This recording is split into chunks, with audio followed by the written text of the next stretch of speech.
Hi. మొట్టమొదటిసారిగా మన విజయవాడలో క్లాస్ రూమ్ ట్రైనింగ్ అండి. 1 డే క్లాస్ రూమ్ ఎన్విరాన్మెంట్‌లో ఆఫ్‌లైన్ వెబినార్ జరగబోతుంది. అండ్ ఇంట్రెస్ట్ ఉన్న పార్టిసిపెంట్స్ ఈ కింద స్క్రోల్ అవుతున్న నంబర్‌కి రింగ్ చేసుకొని సీట్ బుక్ చేసుకోండి. దీంట్లో ETFs, index funds and mutual funds మీద కంప్లీట్‌లీ అండ్ హ్యాండ్ ఫోల్డింగ్ ఎక్స్‌పీరియన్స్ మీకు ప్రొవైడ్ చేయబడుతుంది. దీని ద్వారా ఏంటంటే మనం అసెట్స్‌ని స్టాక్ మార్కెట్‌లో ఎలా మేనేజ్ చేసుకోవాలి, ఎలా గ్రో చేసుకోవాలి, ఎలా ప్రొటెక్ట్ చేసుకోవాలో అంటే ప్రాక్టికల్‌గా నేర్చుకుంటారు. అండ్ ఇప్పటి వరకు మనం ఆన్‌లైన్‌లోనే మీరు అటెండ్ అవుతున్నారు. ఇక నుంచి మీరు మన విజయవాడ సిటీలోనే అండ్ లైవ్‌లో క్లాస్ రూమ్ ఎన్విరాన్మెంట్‌లో నేర్చుకునే ఛాన్స్ దొరుకుతుంది. కాబట్టి ఇంట్రెస్ట్ ఉన్న పార్టిసిపెంట్స్ కింద స్క్రోల్ అవుతున్న నంబర్‌కి పింగ్ చేసి సీట్ రిజర్వ్ చేసుకోండి. Thank you. నమస్తే కళ్యాణ్ గారు. నమస్తే జయ గారు. నమస్తే. కళ్యాణ్ గారు, రాజేష్ అనే ఒక వ్యక్తి మనకు మెయిల్ చేశారండి. తన పర్సనల్ ఇష్యూకి సంబంధించి మెయిల్ చేశాడు. ఎన్ని మలుపులంటే ఒక జీవితంలో ఇన్ని మలుపులు ఉంటాయా అని ఆలోచించాల్సిన పరిస్థితి. ప్లస్ మనం ఎప్పుడు చాలా వరకు చూస్తూ ఉన్నాం వచ్చే కేసుల్లో రివెంజ్ తీర్చుకోవటం, టైం కోసం వెయిట్ చేయటం, ఆ టైం దొరకగానే నేనేంటో ప్రూవ్ చేయటం అనే అంశం ఎక్కడికెక్కడికో వెళ్ళిపోతుందండి. అంటే సర్దుకుపోయే తత్వం అనేది కొంత తగ్గిపోతుంది అన్ని వైపులా కూడా. కరెక్ట్. దీనికి సంబంధించిన విషయమేనండి. మరి రాజేష్ కాల్ చేసేనా? తప్పకుండా మేడం. అంటే వైఫ్ తో మేడం అంతేనా? వైఫ్ తో గురించి అతను చెప్తున్నాడు. అవును అవును, మ్యారేజ్ అయింది, ఇప్పుడు ఆవిడ సర్దుకుపోయే ధోరణిలో ఆవిడ కనిపించట్లేదు. దానికి సంబంధించి ముందు కొన్ని ఇష్యూస్ ఉన్నాయి. ఇప్పుడు సందర్భం కాబట్టి తను రివెంజ్ తీర్చుకోవటం.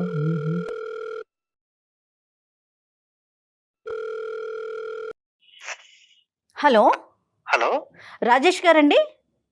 అవును మేడం. నేను జయానండి, అందమైన జీవితం ప్రోగ్రామ్ నుంచి కాల్ చేస్తున్నాను. నమస్తే మేడం. నమస్తే రాజేష్ గారు. నమస్తే అండి. మీ మెయిల్ నేను చూశాను. నాతో పాటు డాక్టర్ కళ్యాణ్ చక్రవర్తి గారు ఉన్నారు. Okay madam. ఒక్కసారి మీరు మెయిల్లో పెట్టిన విషయాన్ని డాక్టర్ గారికి చెప్తే ఆయన సలహాలు సూచనలు మీకు అందిస్తారు. Okay madam. Okay madam. రైటా? ఓకే. రాజేష్ గారు నమస్తే అండి. నమస్తే సార్, కళ్యాణ్ చక్రవర్తి సార్. నమస్తే. ఏంటి చెప్పండి రాజేష్ గారు, ఏంటి సమస్య? సార్, అది నాది ఒక చిన్న మిడిల్ క్లాస్ ఫ్యామిలీ సార్ నాది. Right sir. ఒక నేను, మా వైఫ్, ఒక ఇద్దరు పిల్లలు ఉంటారు. డైలీ మార్నింగ్ 9కి వెళ్ళటం, ఈవినింగ్ 6 రావడం. నాది షేర్ మార్కెట్ సార్ నాది. ఇంకా లాట్ ఆఫ్ బ్రదర్స్, మీకు అర్థమయ్యే ఉంటారు సార్ మీకు. అవునవును. పెళ్లి చేసుకున్నప్పుడు కొన్ని సంవత్సరాలకు బాగానే జరిగిపోయింది సార్. నాకు ఎవరైతే నేను మ్యారేజ్ చేసుకున్నానో ఆ వ్యక్తి నుంచి నేను ఒక టార్చర్ అనేది అనిపించాల్సి వస్తుంది సార్. నేను మా ఫాదర్ ఫుల్ గా డ్రింక్ చేస్తారు. మా మదర్ ఏమో నేను చిన్న వయసులోనే 5th క్లాస్ 6th క్లాస్ చదివి టైంలోనే వాళ్ళు విడిపోయారు సార్.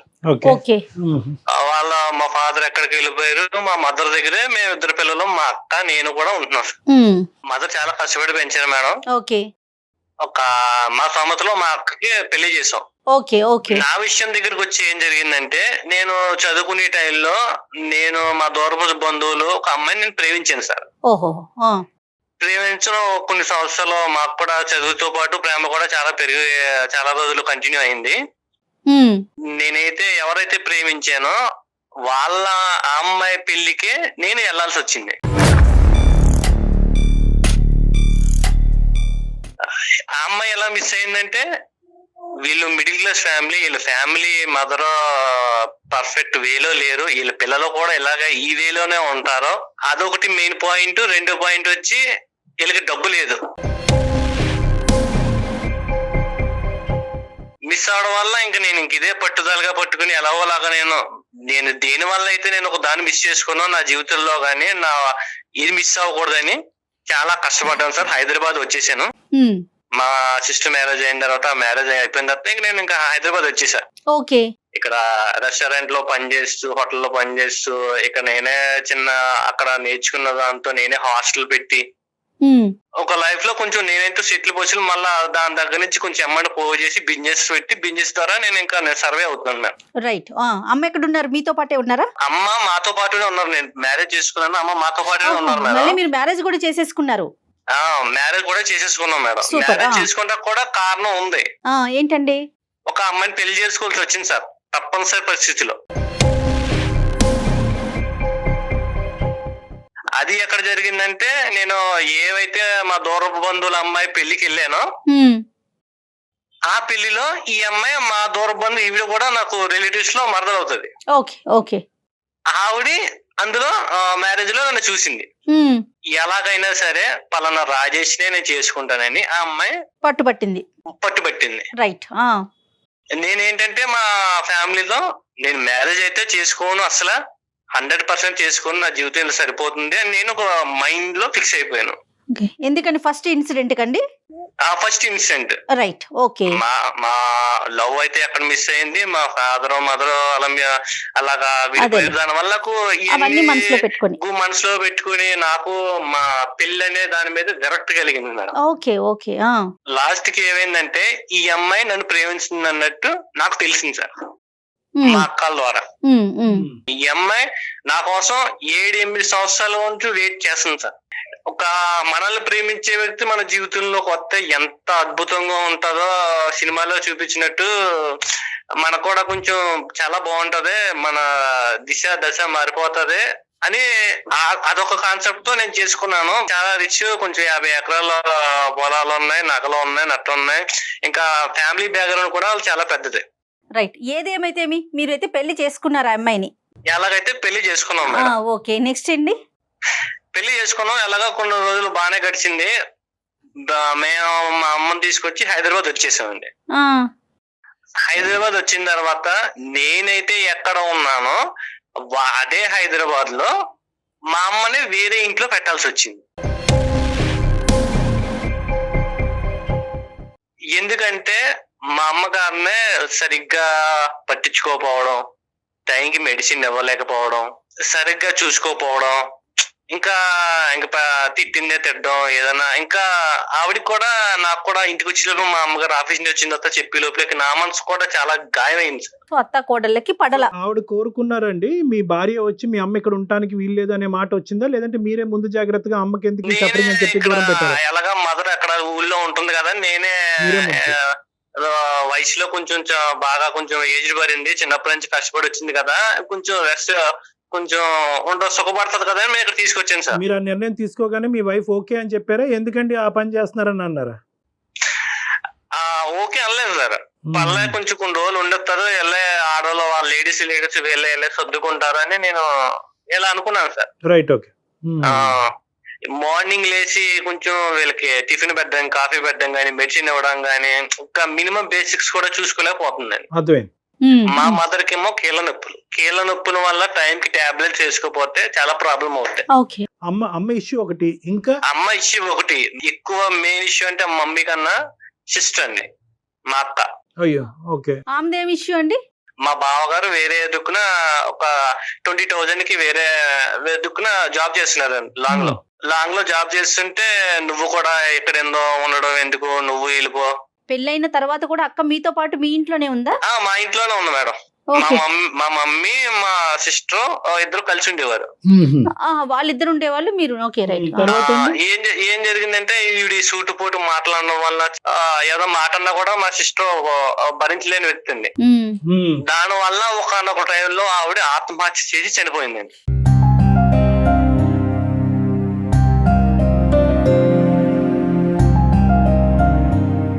పిల్లలు ఉన్నారా రాజేష్ గారు? పిల్లలు ఒక అమ్మాయి ఉన్నదండి మేనకోళ్ళలో.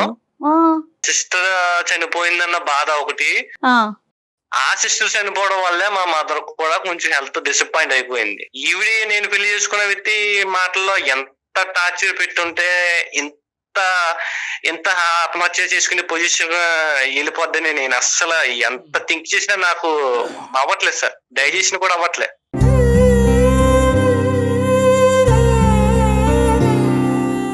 కానీ అది మనం కొరిలేట్ చేసుకోగలం అనేది ఇక్కడ చూసుకోవాలి. అంటే కేవలం మీ భార్య అన్నటువంటి మాటలకే మీ సిస్టర్ చనిపోయిందా, లేదంటే వేరే కారణాలు?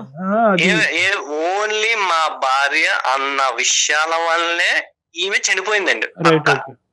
ఆల్రెడీ ప్రీవియస్ గా కాల్ మాట్లాడినప్పుడు ఇలాగా మీ మిస్సెస్ ఇలా ఉందని మా సిస్టర్ నాకు చెప్పి ఆవిడ వదిన మీరు చెప్పేది మా సిస్టర్ నాకు చెప్పేది. అలా కదా, అంత జరిగినా కూడా సొంత అక్కనే మీరు పోగొట్టుకున్న తర్వాత కూడా మీరు మీ భార్యతో బానే ఉండేవారా? అంటే మీకు ఎక్కడా కూడా మీ ఇద్దరి మధ్యన డిఫరెన్సెస్ బాగా పెరిగిపోయి ఉండాలి. మా అమ్మ హెల్త్ బాగోవడం వల్ల, ఈవిడి నీ వల్లే చనిపోయిందని నేను అనడం వల్ల, ఈవిడికి నాకు నేను నీకు బోలంతా డబ్బు ఇచ్చి కొనుక్కున్నాను, నీకు ఎంత కట్నం ఇచ్చాను, నీ వల్ల నువ్వు నాకు దక్కు, ఇవన్నీ లాట్ ఆఫ్ ఇష్యూ వల్ల మా డైలీ గొడవలు అయిపోవడం, పిల్లల ముందేమో పిల్లలు ఏడ్ చేయడం, అదేలేండి, మొత్తం మీద ఇప్పుడు ఏంటంటే ఆ అమ్మాయి వెంటబడటం అనేది ఒకే సబ్జెక్ట్ కాకుండా ఆస్తిపర్రాలు అందమైనటువంటి అమ్మాయి 6 సంవత్సరాలు బట్టి వెంటబడుతుంది. ప్లస్ మోస్ట్ ఇంపార్టెంట్ ఏంటంటే మీకు వచ్చిన కట్నం బట్టి కూడా మీరు అట్రాక్ట్ అయ్యారులేండి. ఇక్కడ డబ్బు అనేది ఒక ప్రధాన కట్నం బట్టి కూడా అట్రాక్ట్ అయ్యాను. నా లైఫ్ లో కూడా రేపు పొద్దున్న మనీ పరంగా ఏ ట్రబుల్ రాకుండా, ఆ వ్యక్తి కూడా అంత అందగత్త అమ్మాయి అయితే కాదు, యావరేజ్, బిలో యావరేజ్. సరే, అందం మాట పక్కన పెడితే కనుక డబ్బు ద్వారా కొద్దిగా సెటిల్ అవ్వచ్చు అనే ఉద్దేశం అయితే మీకు ఉంది పెళ్లి చేసుకున్నప్పుడే. అదే ఇప్పుడు ఆ అమ్మాయి బ్రహ్మాస్త్రం కింద వాడుతుంది. నన్ను పెళ్లిలో కోరుకున్న కారణం ఏంటంటే నేను హైట్ ఉంటాను, కొంచెం తెల్లగా ఉంటాను, ఇవన్నీ చూసే కోరుకున్నా సార్. నేను ఎలా ఆవిడ ఎలా కోరుకుందో నేను కూడా ఆశ చూసి అలా కోరుకున్నాను సార్. ఆవిడ ఈయన అందం చూస్తే ఈయన ఆవిడ ఆస్తి చూసారు. మొత్తానికి ఇద్దరు కలిపి మీ అమ్మగారిని చూడలేకపోతున్నారు. అది ఇక్కడ బ్యాడ్ లక్. మా అమ్మగారు చూడలేకపోతున్నారు. అక్క వాళ్ళ పాప ఎక్కడుంది? అమ్మానో పాప ఉంటున్నారా? అమ్మ వాళ్ళ మా ఇంటికాడే పక్క స్ట్రీట్ లో హైదరాబాద్ లో ఉండాల్సి వస్తుంది మేడం. రైట్. పాప ఏం చదువుకుంటోంది? Pre KG. వాళ్ళ ఫాదర్ చూసుకుంటారా పాపకి సంబంధించి? వాళ్ళ ఫాదర్, మా సిస్టర్ అయితే ఎప్పుడైతే చనిపోయిందో అప్పటి నుంచి మా బావగారు అనేవారు పట్టించుకోవడం మానేశారు సార్. రైట్. ఒక మేనకోడలు అనేది ఇంకా నాకు కూడా ఒక కూతురు టైప్ ఇంకా చూసుకోవాల్సి వచ్చిన పరిస్థితి వచ్చింది. మీ మదర్ ని దూరం పెట్టిన తర్వాత మీ ఇద్దరు వరకు అయితే మీకు అది బాధాకరమైనా కూడా మీ ఇద్దరు హ్యాపీగా ఉన్నారా? హ్యాపీగా అయితే లేదు సార్, నేను చాలా నరకం అనిపిస్తున్నాను సార్. నేను ఎంతకాలం అయింది అమ్మని దూరం పెట్టి? 1 year అవుతుంది సార్. రోజుకి ఎన్నిసార్లు వెళ్ళి వస్తా ఉంటారు అమ్మ దగ్గరికి? అసలు వెళ్తారా? అమ్మ దగ్గరికి వెళ్ళనిస్తుందా నీ భార్య? అమ్మని చూసుకొని ఇస్తుందా? బాగోగులు అమ్మను నేను చూసి వచ్చాను, వాళ్ళకి ఏమైనా కొనిపెట్టాను, ఏమైనా చూసింది అనుకోండి, పెద్ద ఆ రోజంతా నైట్ అంతా ఒక 24 గంటలు కూడా గొడవ అవుతుంది. సో దూరం పెట్టడం వల్ల మీరు సుఖంగా లేరు, ఆవిడ సుఖంగా లేరు. ఆవిడ కూడా సుఖంగా లేదు. రైట్. ఓకే. ఇప్పుడు ఏమంటదండి ఇంకా ఏంటి ఆవిడ కోరికలు చిట్టా? మీరేం ఎక్స్పెక్ట్ చేస్తున్నారు? మనకి ఎందుకు మెయిల్ చేశారు? మెయిల్ చేయడం కారణం ఏంటంటే నాకు వీలైతే నాకు డైవర్స్ తీసుకోవాలి, ఇంకా ఈ వ్యక్తి మీద నాకు విరక్తి, అసహ్యం, ఇంకా మొత్తం అన్ని ఇంకా ఏవైతే పదాలు అయితే ఉన్నాయో మొత్తం అన్ని అనిపించింది సార్. అది అసలు వికారం వచ్చింది నన్ను. ఫస్ట్ ఆఫ్ ఆల్ ఏంటంటే వికారం వచ్చింది. ఇంకా నేను నా లైఫ్ లో ఎంత బాగుండేదో పెళ్లి కాకముందు, ఈ వ్యక్తి నాకు పెళ్లి అయిన తర్వాత రావడం వల్ల నాకు జీవితం మీద విరక్తి కలిగింది. ఇంకా ఎప్పుడైనా మాట్లాడారా? అమ్మని పాపని మీ మేనకోడల్ని చూసుకోవాల్సిన బాధ్యత మీదే కాబట్టి ఈ విషయం తనకి ఎప్పుడైనా చెప్పారా? చెప్పాను మేడం. ఏమంటారు తను? నాకు చూసుకోవాల్సిన అవసరం లేదు, నేను కొనుక్కున్నాను, డబ్బు పెట్టి కొనుక్కున్నాను, నిన్ను చూసుకోవాల్సిన అవసరం నాకేంటి, నిన్నే నేను చూసుకోను, లేకపోతే మీ మదర్ ని మీ మేనకోవాలని చూసుకోవాల్సిన అవసరం నాకేముంది? బేసికలీ ఏంటంటే ఎప్పుడైతే మీ సిస్టర్ చనిపోయిందో అప్పటి నుంచి ఆవిడ చనిపోవటానికి ఈ అమ్మాయి కారణం అన్నట్టుగా మొత్తం అందరూ విరుచుకుపట్టడం వల్ల ఆ అమ్మాయి కూడా మానసికంగా ఇబ్బంది పడిందేమో. అసలు ఆ అమ్మాయి యాంగిల్ ఏంటో ఒకసారి విందాం. ఉందా ఆవిడ? నేను కాన్ఫరెన్స్ కలుపుతాను సార్. నేను ఆవిడ పేరు మమత గారు. ఓకే, ఒకసారి కలపండి, మాట్లాడదాం. Okay sir. ఇతను ఏమంటున్నాడు మేడం, నేను అక్కడ మనసు ఇరిగిపోయింది, ఆ ప్రేమ కరెక్ట్ కాదనే ఉద్దేశంతో పెళ్లి చేసుకోవాలనే ఉద్దేశం లేనుకున్న వ్యక్తి ఈవెన్చువల్ గా పెళ్లి చేసుకున్నాడంటే దానికి కేవలం ఆ అమ్మాయి వెంట పట్టమే కాదు, ఇతను అడ్వాంటేజ్ కూడా చూసుకున్నాడు. ఆ అడ్వాంటేజ్ ఒకటే కనిపించింది కానీ అసలు ఈ అమ్మాయి ఎవరు, ఎలాంటిది, ఎలా పెరిగింది అనేది ఆ విశ్లేషణ జరగలేదు. హలో ఏంటండి? ఎక్కడున్నా? ఇంట్లోనే ఉంటాను. ఎక్కడుంటాను? ఏం చేస్తాను? ఇంట్లో ఏదో ఒక పని ఉంటది కదా, పని చేసుకుంటూ ఉంటాను. మా అమ్మకి ఒంట్లో బాగోలేదు, మెడిసిన్ పట్టుకెళ్ళి ఇచ్చావా? నేను ఎందుకు ఇవ్వాలి, మీరు ఇవ్వచ్చు కదా. మా అమ్మ వండుకునే పరిస్థితి లేకే కదా నిన్ను పట్టుకెళ్ళమంటారా? నాకేంటండి, నాకేం పని లేదనుకున్నారా? ఇంట్లో ఎక్కడ పని అక్కడే ఉంది, నేను పని చేసుకుంటూ ఉన్నాను. నాకు పని పాట ఏం లేదా? నేను ఇచ్చుకుంటూ పోవాలా? నీకు ఇంట్లో 2 పిల్లలు, నేను నువ్వు ఉన్నావు, ఇంక నీకంత పని ఏముంది? అయినా కాకపోయినా ఎంత పని ఏంటండి? ఆవిడ అన్నం వండుకుంటుంది, నువ్వు కూర పట్టుకెళ్ళి ఇవ్వలేవా? కనీసం మెడికల్ షాప్ కి వెళ్ళి. నేను ఇవ్వనండి, నాకంత ఓపిక అసలు లేదు, నేను ఇవ్వను, మీరు ఇవ్వండి. ఇవన్నీ బాధలు నేను భరించలేకే అందమైన జీవితం అనే ప్రోగ్రామ్ కి నేను కాల్ చేశాను, మెయిల్ చేశాను. ఎవరికి? మమత, సారీ, నా పేరు డాక్టర్ కళ్యాణ్ చక్రవర్తి అమ్మ. ఇప్పుడు బేసికలీ ఏంటంటే రాజేష్ గారు మాకు ఫోన్ చేశారు. అంటే అతను పెళ్ళైనప్పటి నుంచి అతను పడేటటువంటి ఇబ్బందులు అవన్నీ చెప్పాడు. సరే, మేమేమి వన్ సైడ్ అనేటటువంటిది మేమేం మాట్లాడలేదు. కాదయ్యా, ఆవిడ ఏ విధంగా ఇబ్బంది పడుతుందో ఈ మ్యారేజ్లో అనేది కూడా మనం తెలుసుకుందాం, ఒకసారి ఫోన్ కలుపు అంటే కనుక మీకు కలపడం జరిగింది.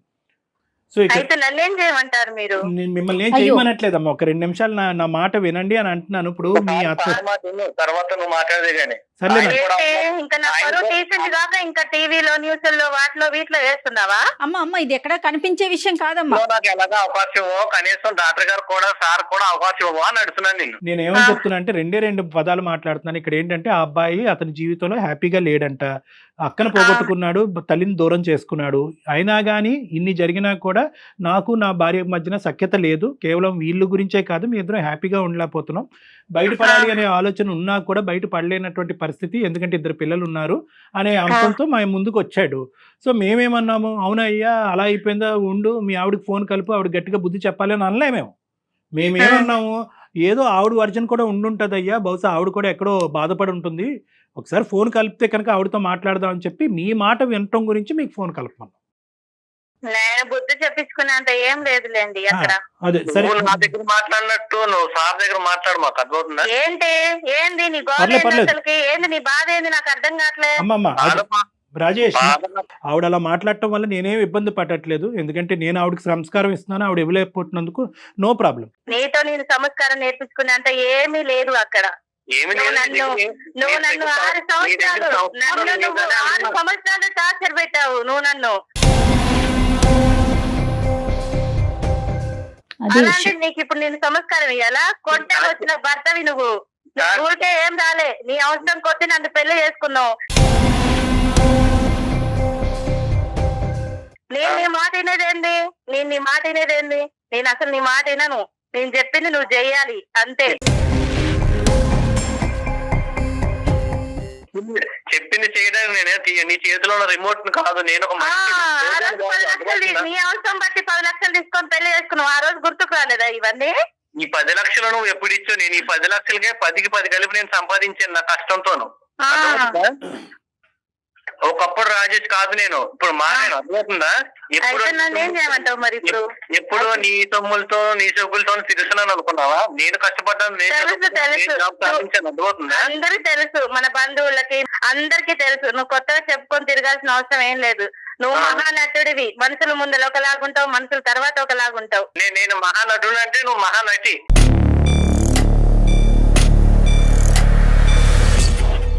సబ్జెక్ట్కి వద్దాము. మమత అమ్మ, మీరు చెప్పండి. 6 సంవత్సరాల పాటు అతని చేతుల్లో ఇబ్బంది పడ్డాను అని అన్నారు, ఏంటి అది ఒక్కసారి చెప్పండి అమ్మా. నా బంధువులతోని మా రిలేషన్ అందరితో నేను అడిగిపించాను. నేను చేసుకోనని ముఖాన కొట్టి పడేసేస్తాను అసలు. చేసుకోనని కొట్టు పడేసి ఆ తర్వాత నేను అలానే 6 సంవత్సరాలు నరకం అనుభవించాను సార్. చేసుకోవాలని. నువ్వు అప్పుడు 6 సంవత్సరాలు నరకం అనిపించేవని ఇప్పుడు నాకు 6 సంవత్సరాలు నరకం అనిపిస్తున్నావా? నేను నీకేం నరకం చూపించట్లే. నేను మాట్లాడే మాటలు నీకు నొచ్చాక నీకు నరకం అనిపిస్తుందేమో. నీకు ఆ రోజు నా డబ్బు అవసరం ఉండి నన్ను చేసుకున్నావు అంతే. నాతో నువ్వేనాడు ప్రేమగా ఉండలేదు కదా.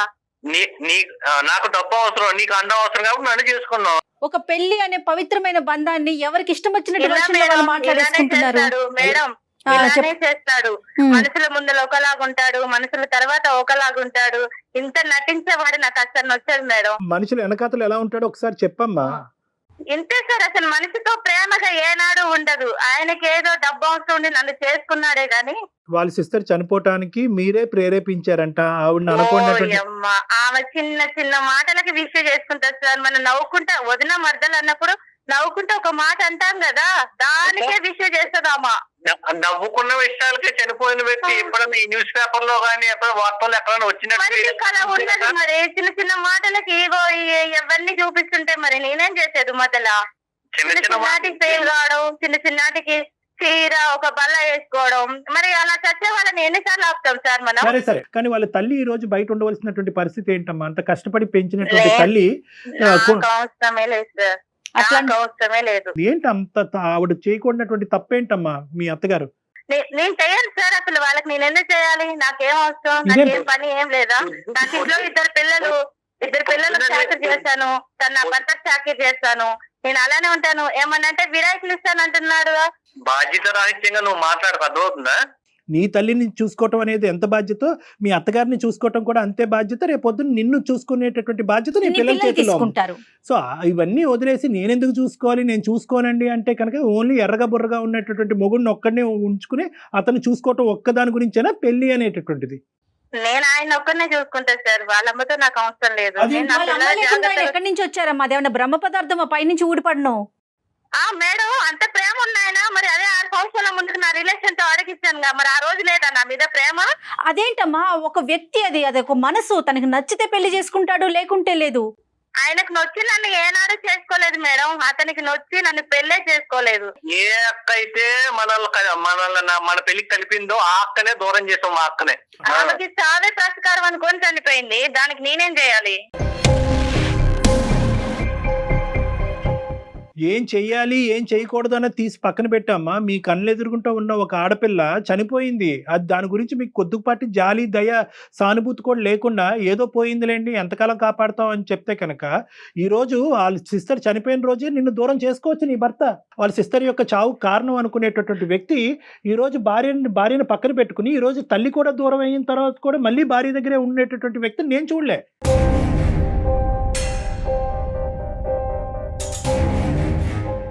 బహుశా ఇతని రిఫ్లెక్సెస్ చాలా స్లోగా ఉన్నాయా, ఇతను ఆలోచించలేకపోతున్నాడా, ఇతనికి దమ్ము ధైర్యం లేదా అనేటటువంటి మాటలు నేను ఉపయోగించవలసి వస్తుంది ఇక్కడ. ఇప్పుడు దమ్ము ధైర్యం లేక సార్ నేను ఒక కాంపిటేటివ్ వాళ్ళలో ఉంటున్నాను, ప్రతి దానికి కూడా నాకు ప్రతిరోజు నాకు చేసే జాబ్ నాకు సవాల్గానే ఉంటుంది సార్. ఆ సవాళ్ళు ఎదుర్కోవాలా లేకపోతే కుటుంబ మా అమ్మ సంబంధించి మా వైఫ్ సంబంధించి పిల్లలకు సంబంధించిన పరిష్కారాలు నేను ఎదుర్కోవాలి సార్. నీకు మీ అత్తగారి మధ్యన ఉన్న డిఫరెన్స్ చెప్పలేదు, కేవలం ఒకే మాట అంటున్నావు, నేను ఎందుకు చూడాలి, నా పిల్లల్ని చూస్తాను, నా భర్తను చూస్తాను, ఆవిడని చూసుకుని ఈ విధంగా నీ హక్కుల గురించి మాట్లాడితే అతను కూడా అతని హక్కుల గురించి మాట్లాడే పరిస్థితి వస్తుంది, పిల్లలు అన్యాయం అయిపోతారు. ఒకటి రాజేష్, ఇక్కడ చాలా ఇంపార్టెంట్ పాయింట్, పునాది ఎక్కడ పడింది అంటే కనుక ఖచ్చితంగా 10 లక్షలతో నువ్వు వ్యాపారం పెట్టుకున్నావా లేదా, ఈ రోజు నువ్వు సెటిల్ అవడానికి 10 లక్షలు కారణమా కాదా? పెట్టుకున్నాను సార్ నేను. ఒకటి కట్నం ఎందుకు తీసుకున్నారనేటటువంటి అంశం, కట్నం తీసుకుంటే కనుక అవకాశం దొరికినప్పుడు ఎలా మమత లాంటి వాళ్ళు మీతో పేకాట ఆడుకోవచ్చు అనేది ఇక్కడ చూసాం. ఓకే, ఇది నెంబర్ 1. నెంబర్ 2, ఎస్ మీరు తీసుకున్నటువంటి కట్నంతో మీరు బిజినెస్ చేసుకుని అదంతా కూడా మొత్తం A to Z అంతా కూడా కుటుంబాన్ని కాపాడటానికే మీరు చూసుకున్నారనేది రెండో అంశం.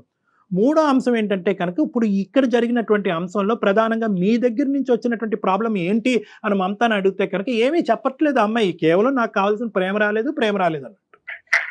ఇది అంతే కదా సార్, ఆయనకి పర్సనల్ గా డబ్బు అవసరం ఉండి నన్ను పెళ్లి చేసుకున్నాడే గాని ఆయన ప్రేమతో ఏనాడు నన్ను పెళ్లి చేసుకుంటాను ముందడిగేలే కదా సార్. అమ్మా, బిజినెస్ అనే కాన్సెప్ట్ తోనే పెళ్లి చేసుకున్నారు. అతని అందం గురించి నువ్వు 6 సంవత్సరాలు వెయిట్ చేసి నువ్వు నీ డబ్బు గురించి అతను చేసుకున్నాడు. ప్రేమ ఆప్యాయతలు అనేటటువంటిది పెళ్లి అయినప్పుడు లేవు, ఇప్పుడు కూడా ఉన్నాయా లేదా అనేది చాలా పెద్ద క్వశ్చన్ మార్క్. ఎక్కడా కూడా ప్రేమ ఆప్యాయతలు అనేటటువంటి ఫౌండేషన్ మీద మీ వ్యవహారం నడవలేదు అనేది నేను బల్లగుద్ది చెప్పగలను.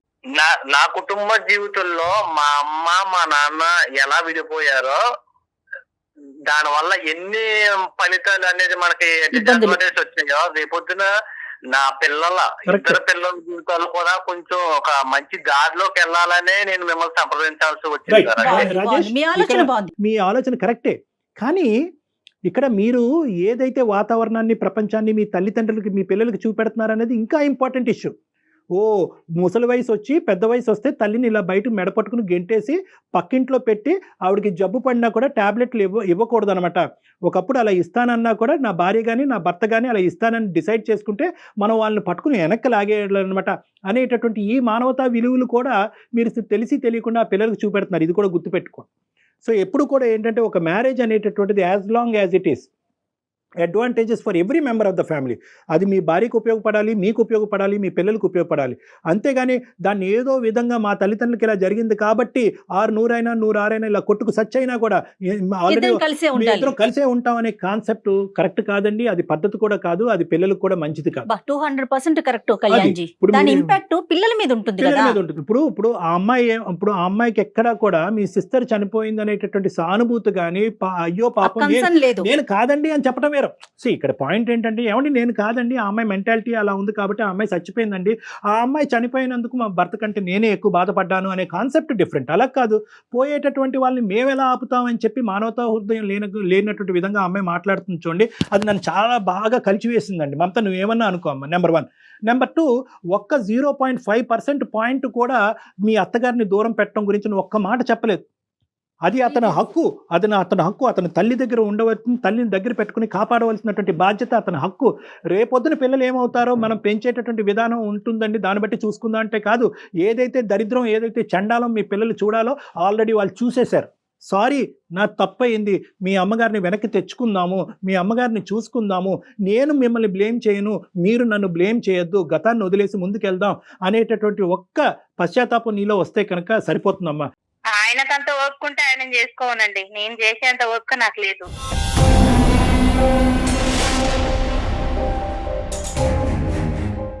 ఏంటమ్మా మమత, అసలు నువ్వు మాట్లాడేటటువంటి తీరేంటమ్మా? ఎప్పటికీ కూడా నువ్వు ఇదే వయసులో ఉండిపోతావు అనుకుంటావమ్మా? చావు వచ్చి తట్టదా? చావు వచ్చి మనకు వయసు రాదా? మనకు వృద్ధాప్యం రాదా? ఎప్పటికీ కూడా ఒక సపోర్ట్ లేకుండా 2 కాళ్ళ మీద పరిగెట్టేస్తామని అనుకుంటున్నావా? చాలమ్మా నీ ఓవర్ కాన్ఫిడెన్స్, చాలా ఎక్కువైంది నీ ఓవర్ కాన్ఫిడెన్స్. ఇదే పరిస్థితి కంటిన్యూ అవుతే కనుక ఈ పెళ్లి పెటాకులు అవడానికి 110% గ్యారంటీ. నేను చెప్తున్నాను, మీరిద్దరు విడిపోవటం గ్యారంటీ. దయచేసి ఆ పరిస్థితి రానివ్వద్దమ్మా. అంత వెయిట్ చేసి అతన్ని తీసుకున్నావు కదమ్మా, లైఫ్ కంటిన్యూ చేయాలి కదా. ఒక్కసారి ఇంట్రోస్పెక్ట్ చేసుకో. ఇక్కడ ఏంటంటే ఇది కాంపిటీషన్ కాదు, ఇది టగ్ ఆఫ్ వార్ కాదు, అటువైపు గట్టిగా లాగుతూ ఇటువైపు గట్టిగా లాగాలనే ఉద్దేశం కాదు. ఇది 2 పార్టీలు కాదు, ఇది ఎలక్షన్స్ కాదు, ఇది పోటీ కాదు, ఇది కుటుంబం. ఒకసారి చెప్పి మళ్ళీ వెనక్కి వెళ్ళు. ఈ అమ్మాయి అందమైన మనసు ఉన్నదని చేసుకున్నాను సార్, నేను అతిలో ఒక సుందరని ఎక్కడ చేసుకోలేదు సార్. అది అయిపోయిందండి, ఇంకా అసలు ఆ విషయాన్ని వదిలేసేయండి. పెళ్లి దగ్గర ఉంటాడండి ప్రతిసారి ఇలానే. సౌందర్యం జీవితాంతం ఉంటదండి. ఏమండి మీరు అదే పెద్ద ప్రాబ్లం. మీ ఇద్దరి మధ్యన ఏదైనా ప్రాబ్లం ఉందంటే పెళ్లి అయినటువంటి ఆ 3 ముళ్ళ దగ్గర అయిపోయారు మీ జీవితం. అదే నేను చెప్పట్లేదు, ఆ అమ్మాయి ఏమో కట్నం దగ్గర ఆగిపోయింది, అతనేమో అందం దగ్గర ఆగిపోయారు. అది దాటి ముందుకు వెళ్ళట్లేదు అసలు. ఎక్కడైనా కూడా ఇద్దరిలో 0.5% ఈ కుటుంబాన్ని కాపాడి ఆ పిల్లల్ని కాపాడాలి అనే ఉద్దేశం రావాలి కదండి. మమత ఒక్కసారి ఆలోచించమ్మా, ఒక్కసారి ఆలోచించుకో. ఆయనకి ఇబ్బంది, ఆయన మీకు ఫిర్యాదు కదా సార్, ఆయనకి చెప్పుకోండి, నాకు చెప్పమాకండి ఇవన్నీ. ఏదమ్మా నేను చెప్పిన దాంట్లో తప్పే ఉందమ్మా? ఏమైనా బూతు మాట చెప్పానమ్మా? నేనేమన్నా అనుకున్నటువంటి మాట అన్నానమ్మా? తల్లి లాంటి పెద్ద నేను మంచిగానే చేస్తున్నాను, వాళ్ళమ్మ చేసేంత ఓపిక నాకు లేదు. ఆయన మీ దగ్గరకు వచ్చాడు కదా, నాకు బాధ ఉన్నది, నాది ఇది చేయండి సార్, అది చేయండి అని ఆయనకు చెప్పండి, ఇవన్నీ నాకు చెప్పమాకండి.